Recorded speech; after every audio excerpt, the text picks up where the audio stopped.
It is May 1st, 2009.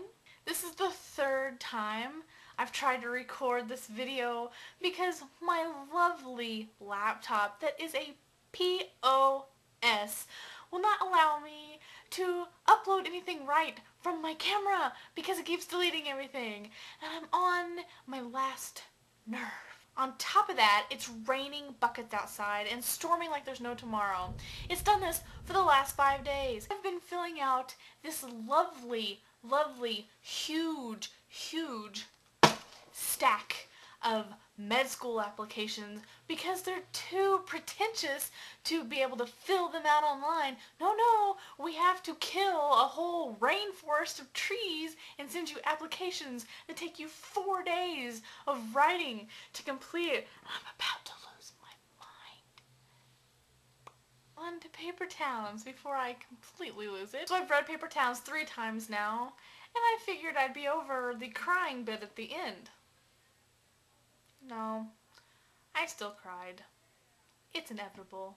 That's what I really like about Paper Towns. Not that it makes you cry, but the fact that it takes you on this emotional ride because you're laughing out loud and people watching you read think that you're nuts. And then sometimes you're astonished and sometimes you're just so mad or you're crying because it's so tragic. And one thing I have to say, when you're trying to write a book of your own like I am, and you've got 4 publishers breathing down your neck wanting to see more, and you're trying to write more, and you can't because you read John Green's Paper Towns, and you feel about this big, and your brain goes, shrinks like a raisin because you know you will never be that awesome, and you just don't deserve publication. So don't read it when you're trying to write a book like I am. On that note, how awesome is the ending line? Yes, I can see her almost perfectly in this cracked darkness. Perfection. Perfection.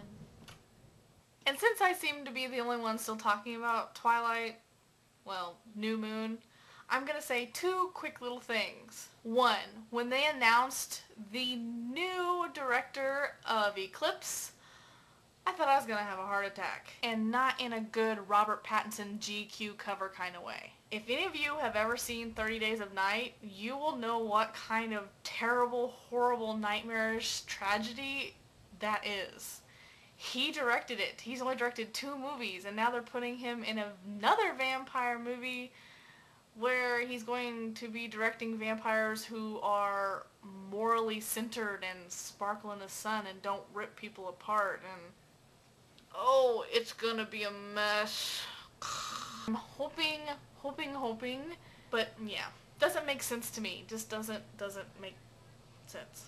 Secondly, Robert Pattinson was talking about his role in New Moon and how he gets to be darker and he's actually going to be demonic-like in one of the dreams.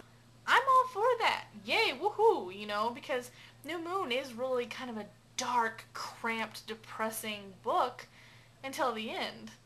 But at the end, they need to bring Edward back. I'm all for the Dark Edward when he's actually gone and only in Bella's head, but when he's really there, bring it back. But I'm running a little behind because I'm on my way to meet my friends at the movie theater because we're going to see X-Men Origins Wolverine. Yeah! I don't know what it is about X-Men, but ever since I was a little girl, I watched the cartoon series every Saturday morning of the world, and if my brother wanted to watch something else, like wrestling, I would beat him up. And it was worth it. It was worth it.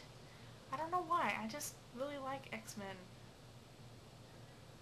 I hope I see more of you next week.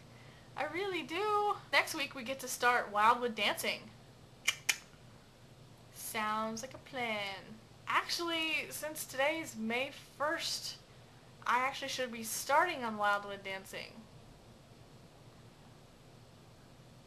Oop.